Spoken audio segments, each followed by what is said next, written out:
Okay, I'm back. This is Mike again. This is part five. This one is going to be a little difficult for some people to hear. And it's going to be discouraging to a lot of us because we know most are not going to do it. And history has shown that y'all don't lead in too many things that some people don't lead in things like change. Some do, some don't. But in far as masses, this is not going to happen. It'd be nice if it did. But it asked me if I wanted to post this because it felt that it was the next step that had to be brought.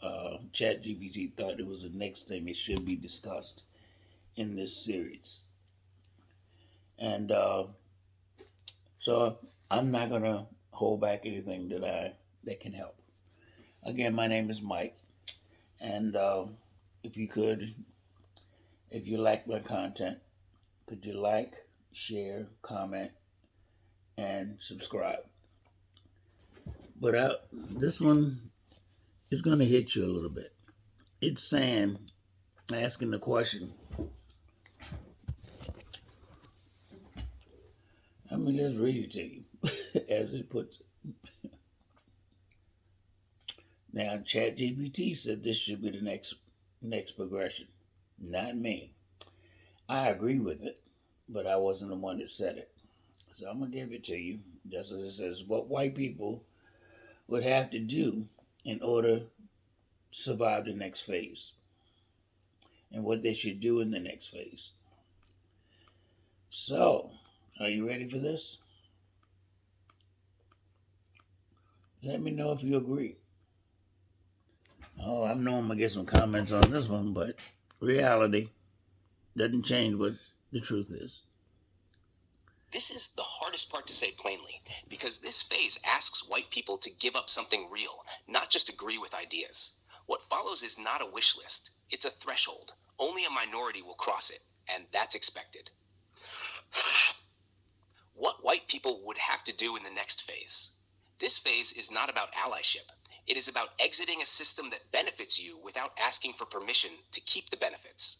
That's the core tension. 1. Stop trying to be good and start being honest. The good white person role is still a narcissistic role. It centers self-image, moral innocence, reassurance seeking. In the next phase, what's required is truth without self-defense, acknowledgement without qualifiers, listening without interruption or correction. This means no, but my family, I wasn't alive then? Not all white people. Those statements protect identity, not truth. Nasher 2. Let go of innocence as identity. This is the real loss. Whiteness is built on the belief, open quote, if I acknowledge this fully, I become bad, close quote. Maturity means accepting, benefit without guilt performance, history without collapse, responsibility without self-hatred. You don't need to be evil to be implicated. You just need to be honest. Until innocence is surrendered, nothing else matters. 3. Stop expecting black people to lead, explain, or absorb risk. In the next phase, black people are not marching first, not explaining first, not getting arrested first, not bleeding first. White people who want out of the system must confront racism in white spaces, challenge policy, culture, and language where black people are absent, risk social capital with other white people. If there is no risk, it's not real. 4. Accept loss of centrality. This is non-negotiable. Change requires white people to accept, not being centered in conversations, not leading every initiative, not controlling outcomes, not deciding what counts as progress. Support does not mean guidance from above. It means following leadership you don't manage. Most people fail here. Number 5, relinquish power, not just opinions. Agreement is cheap. What matters is who controls money, who controls institutions, who controls narratives, who controls enforcement. White people exiting the system must be willing to give up decision-making authority, back black-led solutions without rewriting them, accept outcomes they didn't design. This is where sincerity is proven. Number 6, learn to sit in discomfort without converting it into action that recenters you. A common failure pattern: discomfort, urgency, Performative action, praise, relief. In this phase, discomfort is not something to fix, it is something to endure. Silence, patience, and restraint are required skills. 7. Stop demanding reconciliation before repair.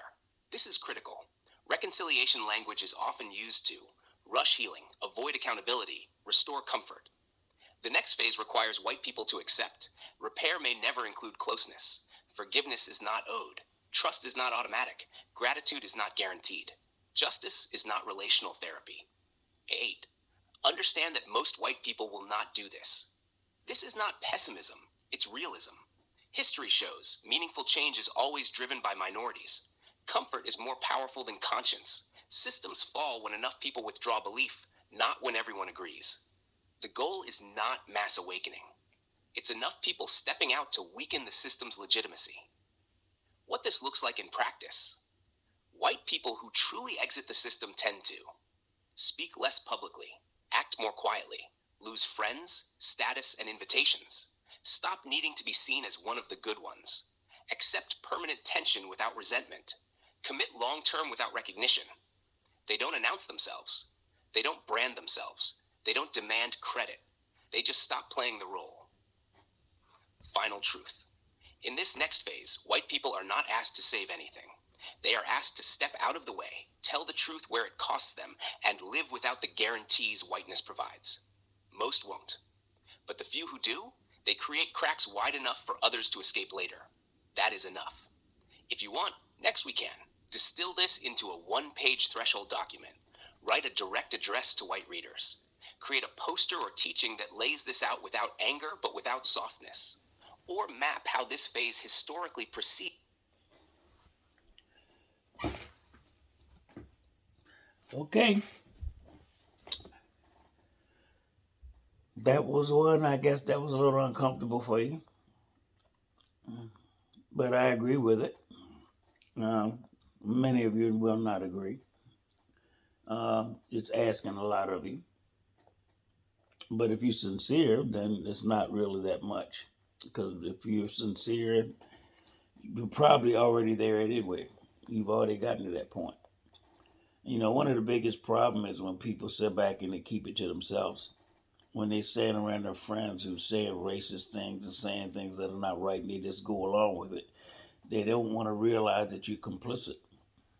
In the eyes of Yahweh, you're just like them.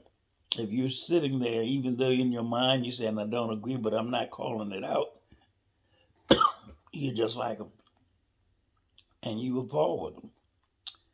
And, you know, we know you didn't own slaves, but you benefit from it.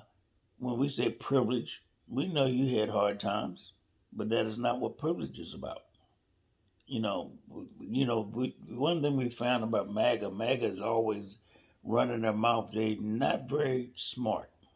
Some are, but most of them that you hear doing most of the talking, they're not smart at all. And then I've also realized that people can be educated and just dumb as hell, about life. So we gotta, take into consideration that some people, have dead spots in their brain. They're just been impounded with bullshit. And even when you step in dog shit, it takes a while to wipe it off. And then some people don't even bother wiping it off. They just walk around. They have a pile of shit under their shoes, been there for 6, 7 months. And they're wondering why it stinks. Of course, some people don't even think it stinks. And they get used to it, like they, well, we won't go there. But as it stands, I thought I'd bring the information to you. I hope it does some good to everybody, or anybody that wants to accept it. So, without further ado, it asked me if I want to do one other thing. I might do that. But this is part 5 that we're doing that we're in right now. And this will probably be the end of this series, for now anyway. But like, subscribe, share, and comment. Oh boy, and imagine the comments I'm gonna get on this one. Boy, MAGA gonna be out the wall. I don't know though. I'm so far down in the algorithm. You know, they probably wouldn't even see it. I mean, they'd have to behave. They'd have to at least know Yahweh's name, because most of them don't. You know, they don't realize that Lord and God, all those things were colonial and pagan, and you know, they were not in the Bible. Of course, in the Bible they have the slave Bible, but we won't go there. But have a good day. I wish you all well.